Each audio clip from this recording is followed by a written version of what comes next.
प्यारे बच्चों, आज रस के इस भाग में हम रस के जो अन्य उदाहरण हैं उनके बारे में पढ़ेंगे। जैसे एक और अजगर ही लखी, एक और मृगराय, बिकल बटो ही बीच ही पर्यो मूर्छा खाए। इन पंक्तियों को ध्यान से स्मरण कीजिए और जितने भी रस के अंग हैं उनको भरने का प्रयास कीजिए। जैसे आश्रय, आश्रय कौन है? जो यात्री है वो।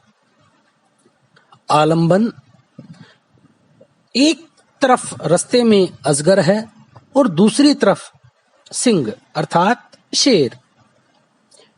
उद्दीपन क्या होगा? अर्थात किसको देखकर? यात्री के मन में जो भाव हैं वो उत्पन्न होंगे अजगर और शेर को देखकर। अब वे कौन सा अजगर या शेर ज्यादा डराने वाला है? एक जो चुपचाप खाकर सो रहा हो या अजगर फुंकार रहा हो और शेर दहाड़ रहा हो। निसंदेह जो शेर दहाड़ रहा है उससे अधिक भय लगेगा। उसी प्रकार जो अजगर फुंकार रहा है अर्थात खाने के लिए तत्पर है वो अधिक भयभीत करने वाला होगा। और जब ऐसा दृश्य होगा तो अनुभव क्या होगा? कंपन होगा अर्थात शरीर कांपने लगेगा, पसीना आ जाएगा और भय के मारे मूर्छा भी आ सकती है। और जब ये सारी चीजें अर्थात ये शारीरिक विकार उत्पन्न होंगे तो संचारी भाव कौन सा होगा? आवेग, कम, ग्लानि, मोह आदि। और जब ये सभी संचारी भाव होंगे तो ये किसको जागृत करेंगे? स्थायी भाव। कौन सा? भय। और जब भय स्थायी भाव होगा तो बेटे रस कौन सा होगा? निसंदेह भयानक रस। एक अन्य उदाहरण देखते हैं। अपनी तुतली भाषा में वह सिसक सिसक कर बोली, जलती थी भूख तृषा की उसके अंतर में होली। हाँ, सही न जाती मुझसे अब आज भूख की ज्वाला, कल से ही प्यास लगी है, हो रहा हृदय मतवाला। प्यारे बच्चों, इन पंक्तियों को पढ़ने मात्र से हमारा मन करुणा से भर उठता है। एक छोटा सा आप इस देखिए, कविताएं हृदय से महसूस की जाती हैं। जब तक आप उनको मन में उतार नहीं लेते तब तक आप कविता के मर्म को नहीं समझ पाते हैं।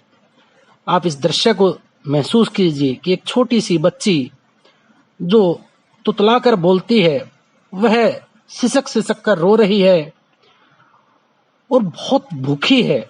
उसके मन में जो जिस भूख की जो होली है वो जल रही है और अब उससे वो भूख की ज्वाला सही नहीं जा रही और कल से ही उसको प्यास भी लगी है अर्थात उसको पानी भी नहीं मिला है और इसलिए उसका हृदय जो है वो भूख और प्यास के कारण कुम्हलाया हुआ है। जब इस प्रकार की पंक्तियां हैं तब हम आश्रय किसको कहेंगे? जो शोक में डूबा हुआ व्यक्ति है, कवि है, उसको आप कह सकते हैं। आलंबन क्या होगा? वो नन्ही सी बेटी। वैसे यहाँ जिस नन्ही सी लड़की की बात हो रही है वो महाराणा प्रताप की नन्ही लड़की है। उद्दीपन, भूख, प्यास और उसका जो क्रदन है अर्थात जो रोना है किसका? नन्ही लड़की का, ये सब उस आलम्बन को और अधिक बढ़ाने वाले हैं। तो उद्दीपन में क्या होगा? भूख, प्यास और नन्ही लड़की का जो क्रंदन है वो अनुभाव। अब जो शारीरिक विकार उत्पन्न हो रहा है, अब छोटी बच्ची है, वो रो रही है, प्रलाप कर रही है और पछाड़ खाकर गिर रही है। जब ये सारे भाव होंगे तो संचारी भाव कौन सा होगा? ग्लानि, दैन्य, विषाद आदि।